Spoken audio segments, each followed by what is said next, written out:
Hello. प्रणाम गुरुजी। प्रणाम प्रणाम प्रणाम, आपका प्रणाम स्वीकार है, आपको प्रणाम। बोलिए बोलिए। सॉरी, मैं आपको थोड़ा मुझे बार बार मतलब फोन कर रही हूँ। और गुरुजी मैंने आपको इसलिए फोन किया कि मैं हाँ हाँ वो थोड़ी सी मतलब क्या ऑरा वगैरह से खराब हो रखा है, थोड़ी निगेटिविटी आई हुई है, तो मैंने कहा वो रेखी के बारे में किसी ने बताया था। हाँ हाँ। तो क्या कर सकते हैं अपने को, मतलब 60 शब्द मिल चुका है तो फिर रेखी की जरूरत होती है क्या करने की? क्या कर सकते हैं या नहीं करना चाहिए? ऐसा है बात कि ये सार शब्द है ना, ये सबका राजा है। अच्छा।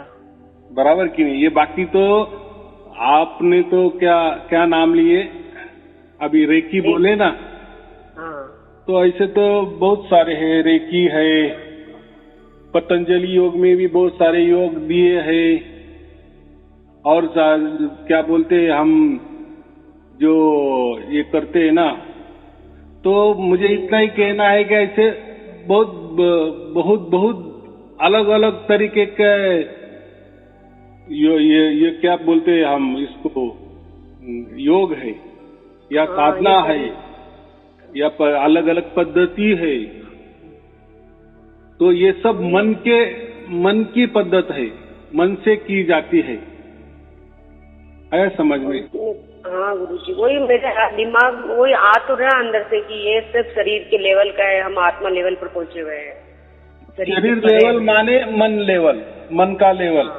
मन का लेवल, मन का लेवल माने जो शरीर में जो जितने भी पंच कर्मेंद्रिय, पंच ज्ञानेंद्रिय या शरीर में जो भी कुछ है अंदर बाहर शरीर के ऊपर, ये सब जो है ना, ये मन का कारोबार चलता है शरीर के ऊपर। यानी उसका राजा, शरीर का राजा मन होता है।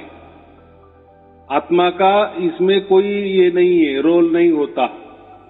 जैसा मन भटकता है वैसा उसके पीछे आत्मा चला जाता है, बाकी कुछ नहीं है। बराबर? देखो लाइट जो होती है ना, लाइट बल्ब हम जिसको कहते हैं, घरों में लगाते हैं, तो वो जो बल्ब होता है, वो बल्ब माने बुझा हुआ बल्ब समझो, बंद बल्ब समझो, जिसका यूज नहीं हुआ है।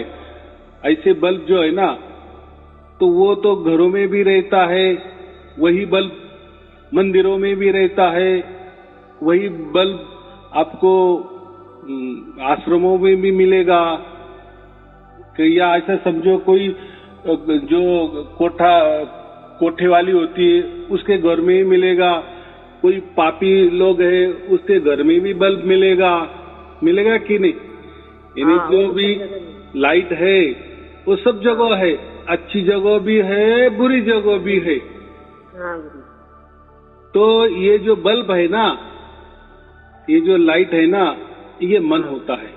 लेकिन उसके अंदर जो जाने वाला करंट होता है ना, जब उसको सप्लाई मिलता है, विद्युत मिलता है, तभी वो जलता है ना, तभी चलता। हाँ सही। अभी जो विद्युत है, इलेक्ट्रिसिटी है, वो तो वो नहीं देखती ना कि ये बल्ब कहाँ लगा है। उसका तो वो जो काम है बस विद्युत दे देना। बराबर कि नहीं? हाँ बराबर। लेकिन बल्ब हो सकता है मंदिरों में भी लगा होता है, हो सकता है वही बल्ब बुरे जगह भी लगे होते हैं, वही बल्ब अच्छी जगह भी लगे हुए होते हैं। तो ये बल्ब जो कहते हैं ना हम, जिसको अभी इलेक्ट्रिसिटी नहीं मिली है, ऐसे बल्ब हर जगह है। तो लेकिन जब वो जलता है उसके लिए जो विद्युत लगती है, तो वो विद्युत ये नहीं देखती कि ये बल्ब कहाँ लगा है, अच्छी जगह लगा है या बुरा जगह लगा है। देखती है क्या? नहीं देखती। उसका काम क्या है? जलना, इसको इलेक्ट्रिसिटी देना, विद्युत देना बल्ब को, बस बल्ब लग जाता है। तो ऐसा ये जो मन है ना, मन के पीछे हम क्या बोलते हैं, हमारा आत्मा रहता है। बराबर? हाँ बराबर। तो मन कहीं भी भटकता है, लेकिन उसके पीछे उसको जाना ही पड़ता है। हाँ। लेकिन जो भी असर होने वाला होता है, बराबर, जो बल्ब देखता है कि यहाँ मंदिर है, लोग प्रवचन को आए हैं, या कोई किसी देवी देवता का दर्शन ले रहे, ये बल्ब सब देखता है ना। हाँ। लेकिन विद्युत तो नहीं देख सकती। विद्युत नहीं दे सकते। उसको तो सिर्फ देना है।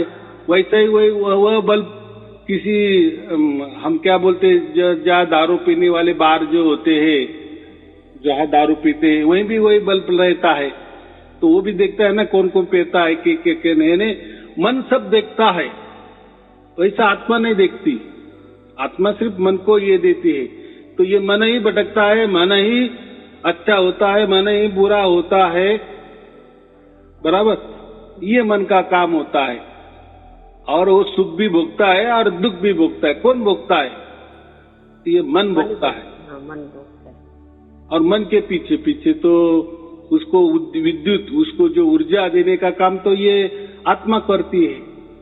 लेकिन आत्मा एक ऐसा समझो कि परमात्मा का बच्चा है, तो वो ये कोई पार्टिसिपेट नहीं करता है। वो नहीं देखता कि ये मन क्या कर रहा है, अच्छा कर रहा है क्या बुरा कर रहा है, बराबर है।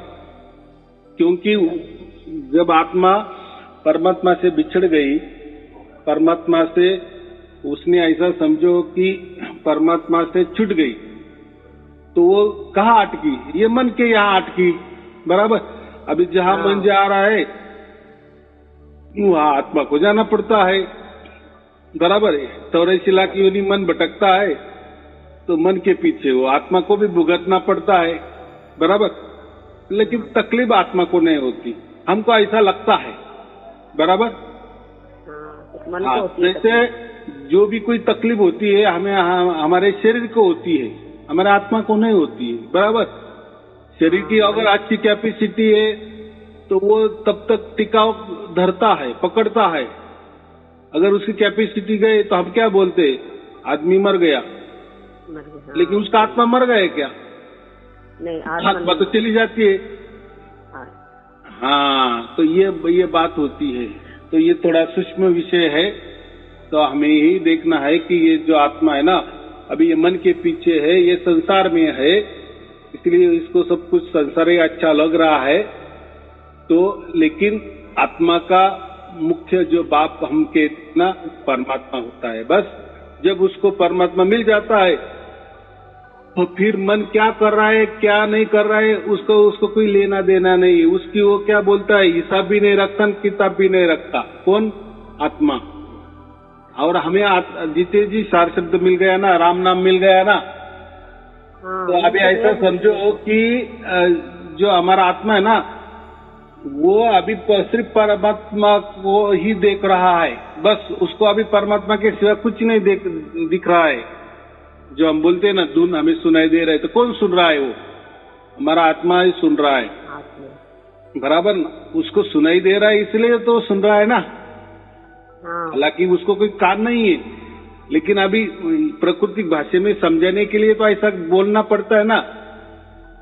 जो परमात्मा के स्पंदन है, जो परमात्मा का स्फुरन है, वो कौन अनुभव कर रहा है?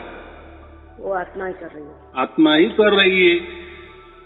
तो वैसा ही वो मन का भी जो कुछ है ना, वो भी उसका अनुभव करता है।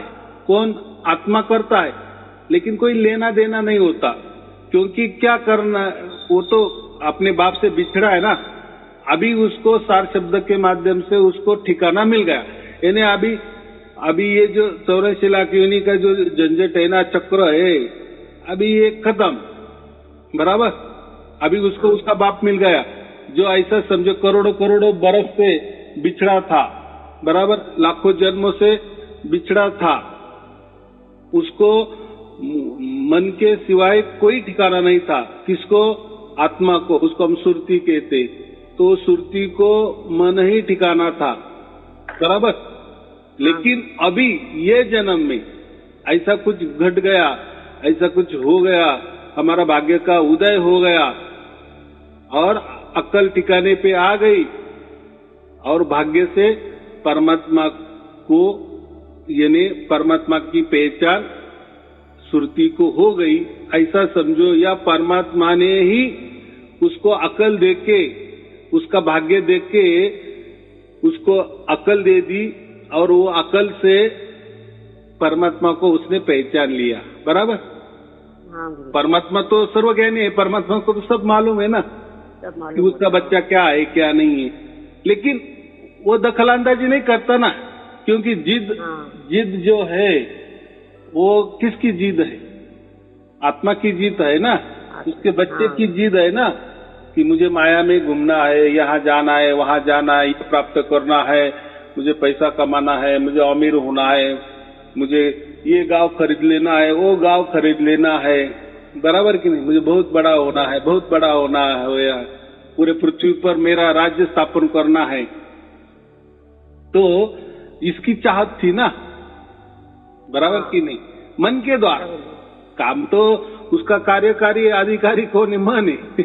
काम करने वाला तो सब कुछ मन है, लेकिन पावर तो इसको ही देनी पड़ती है ना, आत्मा को। आत्मा को। क्योंकि अभी क्या करे वो पावर का? उसके पास तो पावर का खजाना है, वो बाप के जैसा ही, परमात्मा जैसा भी उसके पास है ना कोई भी ताकत। चलो परमात्मा की ताकत तो बहुत विशाल है, बहुत बड़ी है, लेकिन थोड़ी ताकत तो आत्मा को है कि नहीं? उसका बच्चा है ना, बच्चा। हाँ, मनुष्य का बच्चा तो मनुष्य जैसा होगा ना। कम से कम बाप की तो बुद्धि थोड़ी तो, माँ बाप की बुद्धि तो बच्चों में उतर जाती है कि नहीं जाती? पूरी की पूरी नहीं उतरती समझो, लेकिन कोई तो भी ज्यादा कम ज्यादा तो उतरती है कि नहीं? हाँ, थोड़ी बहुत तो होती है ना। हाँ, तो ऐसी बात है। तो ये जो शक्ति है आत्मा की, वो व्यर्थ लगा रहा था मन के ऊपर। अभी उसने उसका जो मन है, उसको मन के सिवा कुछ मालूम ही नहीं ना कि असल में मैं कौन हूँ, क्या हूँ, कहाँ से आया हूँ, बराबर कि नहीं? इसलिए उसको मन ही दिखता है, और फिर मन उसका फायदा उठा लेता है। अच्छी बात है, बराबर कि नहीं? इन्हें क्या बोलते हैं, हमें रेडीमेड अगर कोई शक्ति मिल रही है, कोई ताकत मिल रहा है, और उसको भी, उसका भी कोई नहीं है ना, उसको माँ मालूम है, उसको बाप मालूम है, वो तो भूल गया ना अपने परमपिता परमात्मा को, भूल गया ना, अपना बाप भूल गया है ना। इसका ही फायदा ये मन उठाता है और इधर उधर चलता है। और जो कारनामे, कोई अच्छे भी कारनामे करता है, बुरे भी कारनामे करता है, बुरे का नतीजा बुरा, अच्छे का नतीजा अच्छा। लेकिन अभी अगर वो भुगत रहा है, बुरा समझो, मन ने बुरा किए, तो उसका भुगतान क्या है? बुरा ही है ना। लेकिन अभी आत्मा को मन के सिवाय कोई नहीं ना, बराबर कि नहीं? इसलिए उसके पीछे जाना ही पड़ता है, हाँ, बाकी कुछ। लेकिन अभी ये घटना क्या हो गई? अभी उसको बाप मिल गया, बराबर, जो उसका अखंड बाप है, निरंतर बाप है, आदि अनादि वाला बाप है, बराबर, स्वयंभू बाप है, वो उसको अभी मिल गया। अभी उसने क्या किए कि उसका जो मुंह था ना, मन की तरफ था, अभी उसने उसका मुंह उल्टा कर दिए और कहाँ लगा दिए? परमात्मा की ओर। बस अभी वो परमात्मा की सब सुन रहा है, परमात्मा को समझो अपने बाप को पूरा तरह शरण गया है कि नहीं। अभी मुझे बाप मिल गया है, अभी मैं मन के पीछे नहीं लगूंगा, बराबर।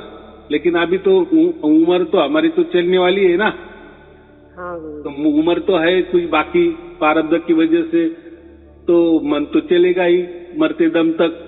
हमारा शरीर जब तक छूटता है तब तक मन उसका कार्य करेगा ही।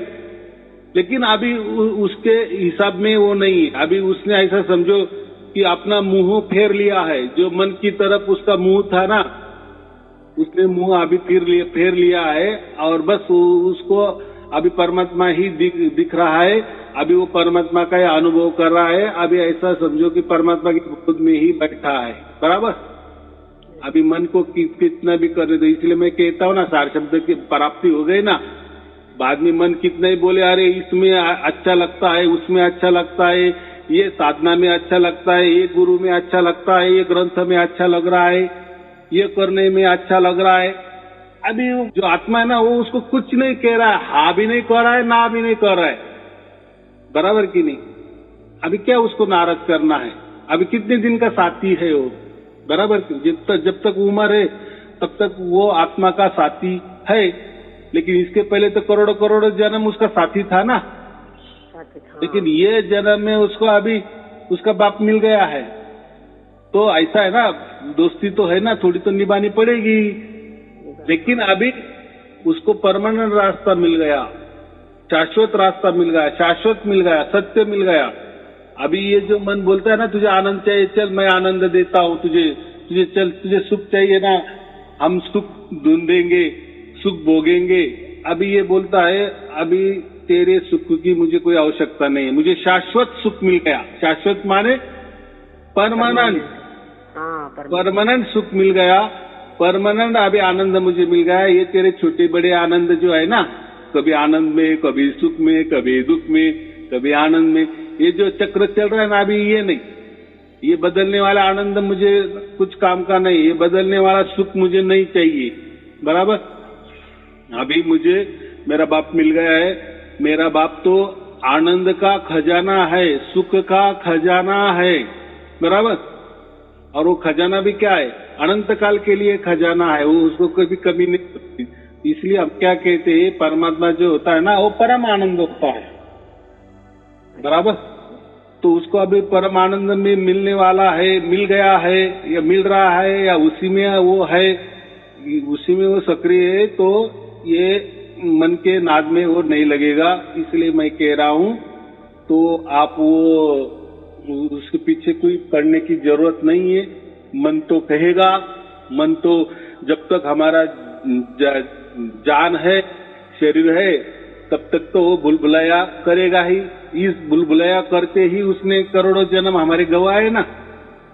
चलो तुझे ये जन्म में सुख नहीं मिला, मैं तुझे अगले जन्म में सुख दूंगा, मुझे और अगले जन्म में तुझे आनंद दूंगा।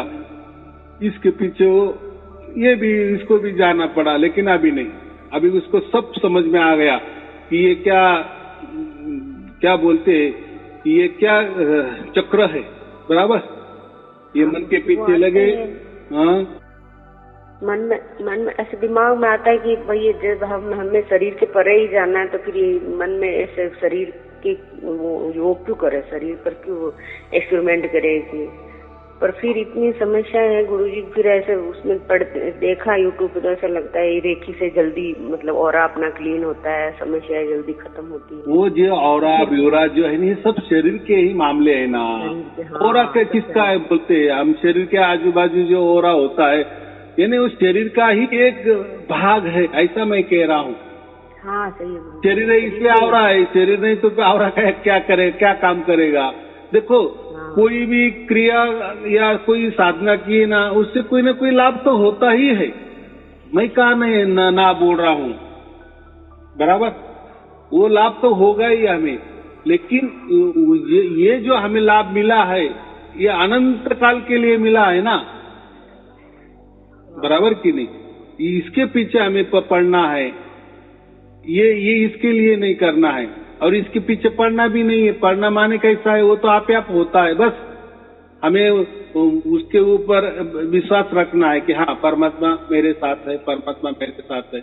अगर अभी परमात्मा का हमारा जुड़ाव हो गया है, तो ये मैंने तो कहा, ऐसे तो बहुत सारे ये है शक्तिपात जो होता है, बहुत सारे साधु होते हैं या कोई गुरु लोग होते हैं, उनके पास पक्ष शक्तिपात करने का भी ताकत रहती है, लेकिन शरीर के ही सब कुछ गड़बड़ी है।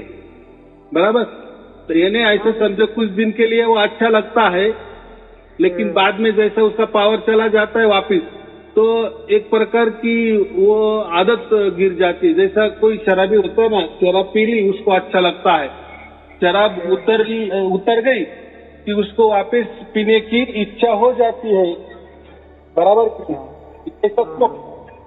तो ऐसा ये जो योग या साधना कर्म जो भी है ना साधना, तो इससे हमें अच्छा लगता है, लेकिन उसका जैसा पावर उतर जाता है, वापिस वो करना पड़ता है, वापिस वो पावर हमको जगाना पड़ता है या लाना पड़ता है, तब हमें अच्छा लगता है।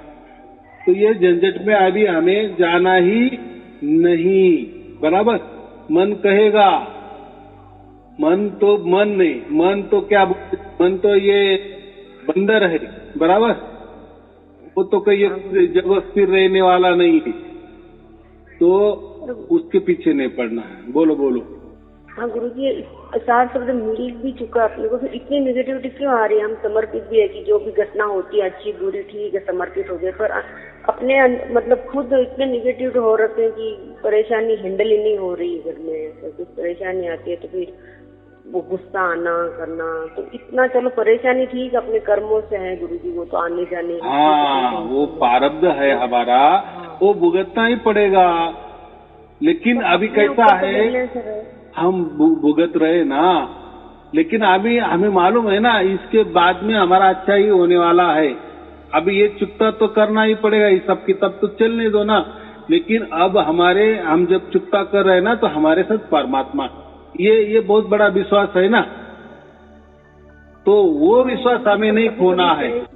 इतनी आप बढ़ जाती है ना गुरुजी, वो फिर सहन ही नहीं हो पाती कि इतना मतलब इतना कष्ट क्यों है, क्योंकि परमात्मा जो अपने साथ है वो अच्छा बुरा तो, लेकिन अपने अंदर बैलेंस रहे ना, हम चीजों को इग्नोर करते रहे, हम चीजों को विश्वास के लिए भगवान अपने साथ है, परमात्मा अपने साथ है, तो अपने अंदर बैलेंस होना चाहिए। समस्या की कोई टेंशन नहीं आती है जाती है उसका, तो पर अपने अंदर परिवर्तन आना चाहिए ना गुरुजी की बस मेरे साथ परमात्मा है, मैं अपने आप में बैलेंस बना के रखूं।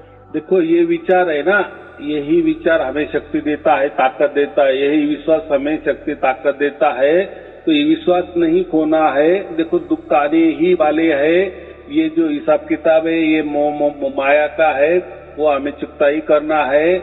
लेकिन चुकता करते करते हमारे साथ परमात्मा है, ये कभी नहीं भूलना और डट के उसका सामना करना, कुछ नहीं होने वाला है। देखो कितनी हमारी आयु है उतनी वो तो जाएगी, गुजर जाएगी, और गुजरते गुजरते ये चालू ही रहने वाला है। प्रारब्ध की वजह से सुख दुख ये चालू ही रहने वाले हैं। अभी उसके ऊपर ध्यान नहीं देना है, हमें मोक्ष की ओर जा रहे हैं। हमें जीते जी मोक्ष मिल गया है, यानी ऐसा समझो कि हमारे बाद वाला जीवन अच्छा ही अच्छा अनंत काल के लिए अच्छा ही अच्छा होने वाला है। हम उस परम धाम में जाने वाले हैं जहाँ परमात्मा है, तो हमें वो खुशी रहनी चाहिए। और ये जो दुख इतना हंस के हमें निकालने चाहिए या चुकता करने चाहिए, बराबर। और मैं क्या बोल रहा हूँ, चलो और क्या पर्याय है, दूसरा तो कोई ये नहीं ना, रास्ता भी नहीं ना। देखो परमात्मा के सिवा क्या रास्ता है। तो ये जो आपने कहा ना छोटे बड़े रास्ते, तो मैं तो कहा ना कि उससे हमें सुख मिलता है ना, ये भी तो उससे कुछ ये नहीं होने वाला है। आपको अगर लग रहा है कि मुझे ये योग करने से थोड़ा सा अच्छा लगता है तो कर लेना, उसमें क्या है। लेकिन हमें इतना ही समझना है या इतना विश्वास में रहना है कि हमारे साथ परमात्मा है, बराबर। ऐसा कुछ नहीं कि करना ही नहीं है। लेकिन क्या होता है, अगर मैंने हाँ कर दिए, अगर आपको उसी साधना से सुख मिलने लगा, तो आप ये जो आपको इतना बड़ी चीज मिल गई है उसका आपका थोड़ा सा उसका नजरअंदाज आप कर देंगे, तो वो नुकसान नहीं होना चाहिए, बराबर। और देखो ना अभी परमात्मा तो आपकी तरफ देख रहा है ना कि बच्चा कितना सुधर गया, या बच्चा मेरे लिए कितना तड़पता है, वो भी देखता है कि नहीं। तो अगर परमात्मा ये समझ रहा है कि ये मेरा बच्चा है ना, तो ये थोड़ी थोड़ी परेशानी भी एकदम ज्यादा परेशान हो जाता है, थोड़ा भी दुख आए तो ज्यादा ये हो जाता है, परेशानी में आ जाता है। तो हमें भी उसको दिखाना है ना कि नहीं अभी तू है, तो ये तो आने वाले हैं, आएंगे भी, लेकिन अभी उससे मुझे कोई फिक्र नहीं है, बराबर। देखो ना आपको कि ये जन्म में दुख नहीं है, आपको हर जितने लाखों करोड़ों आपके जन्म हो गए उसमें दुख ही था। चलो वो भी जाने दो, हम अपने आंखों से चींटी भी देखते हैं ना, वो कितनी उसकी चाल से चलती है बेचारी, लेकिन कोई भी कोई पंछी आ जाता है उसको खा लेता है, ऐसा है ना। कितने हम छोटे छोटे कीड़े मकोड़े देखते हैं, चलते हैं उसके आनंद से चलते, लेकिन कोई तो भी झपट्टा मार लेता है, उनको खा लेता है। तो हर एक पशु हो, पक्षी हो, जानवर हो, तो एक के ऊपर एक रहता है ना, एक दूसरे को मार कर ही वो सर्कल चलता है ना। तो उसके हिसाब से तो हमारा तो कम से कम बहुत अच्छा है ना, हमारा तो ऐसा तो नहीं हो रहा है ना, या नहीं होगा ना। या ऐसा समझो हमको अभी दुख की आदत ही गिर गई है, तो ये छोटे मोटे दुख क्या देखने हैं, हमें इतना ही आनंद में रहना है कि नहीं, अभी हमारा अगले वाला जीवन अभी अच्छा होने वाला है, हम परमात्मा के साथ रहने वाले हैं अनंत काल के लिए, उसके परम धाम में रहने वाले हैं, उसके परम आनंद में रहने वाले हैं। वो दुनिया भी कुछ अलग है, तो अभी अब उस दुनिया में जाना है। तो थोड़ा अभी ऐसा समझो कि क्या बोलते हैं ना, हम जैसे बच्चों को कहते हैं ना कि अभी तू पढ़ाई अच्छी कर, थोड़ा कष्ट ले, बराबर कि नहीं, तो तेरी पढ़ाई खत्म हो जाने के बाद तू अच्छा नंबर से पास हो जाएगा, तो तेरा अगला जीवन अच्छा ही जाने वाला है, तेरा फ्यूचर अच्छा ही होने वाला है, ऐसा ही कहते हैं ना हम। आगे कहते। हाँ, तो वैसे ही मैं कहता हूँ, तो ये थोड़े छोटे छोटे दुख जो आने वाले हैं उसको थोड़ा नजरअंदाज करते चलो, बस परमात्मा को समर्पित करते चलो। जो भी दुख आए, सुख भी आए, कुछ भी आए, बस परमात्मा तू ही तू, एक उंगली ऊपर करके दो। जो हमारी तर्जनी होती है ना, जैसे साईं बाबा ने क्या ऊपर एक उंगली करते हैं, उसका उनका वो जो दाहिना हाथ होता है एक उंगली ऊपर, तो हम भी जैसे भी हमारे मन में कोई दुख आ गए ना, कोई विचार आ गए ना, अच्छे हो बुरे हो, चलो अच्छे विचार को तो हम नहीं करेंगे, लेकिन बुरे आ गए ना, बस चुपके से अपना एक उंगली ऊपर कर देना, परमात्मा ये तेरे को, तेरे पास मैं भेज रहा हूँ ये दुख को, ये परेशानी को, ये विचार को, बस अर्पण करते चलो।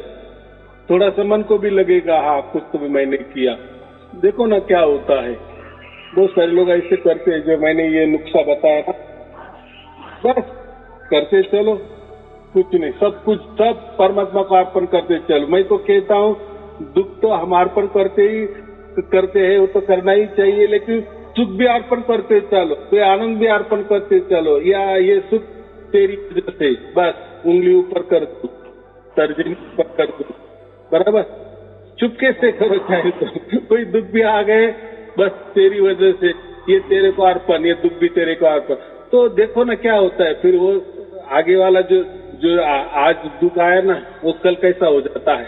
यानी हर खुशी, हर आनंद, हर सुख, हर दुख, हर विचार, बस परमात्मा को अर्पण करते चलो, देखो क्या होता है।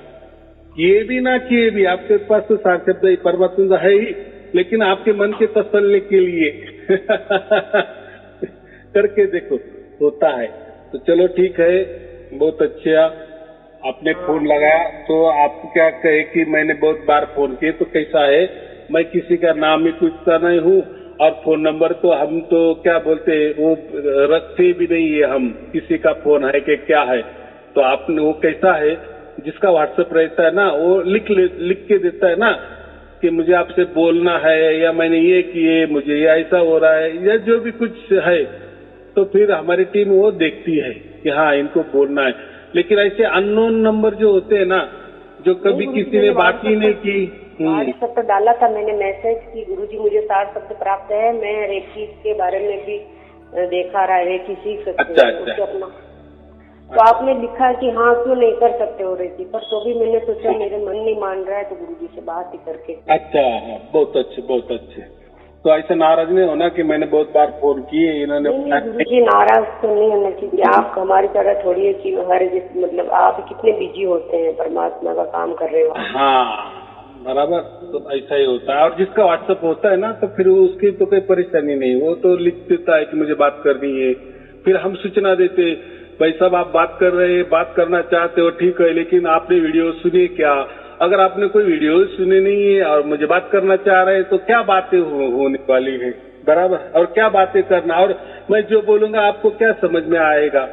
आप और आप भी जो बोलेंगे, तो आपने कोई धर्म पकड़ के बोलेंगे, कोई पंथ मुट्ठी में पकड़ के बोलेंगे, कोई गुरु मुट्ठी में पकड़ के बोलेंगे, तो मैं क्या हूँ, मेरा क्या अभ्यास है, मैंने क्या विचार रखे है, वो भी आपको अगर मालूम नहीं है तो क्या बात करना। तो ये ऐसा होता है, इसलिए आप अननोन नंबर को ये नहीं करते। और दूसरी बात, व्हाट्सएप में भी अगर वो बोल दिए कि मुझे आपसे बात करना है, तो हम उसके पहले बोलते कि आपने पूरे वीडियो सुने क्या?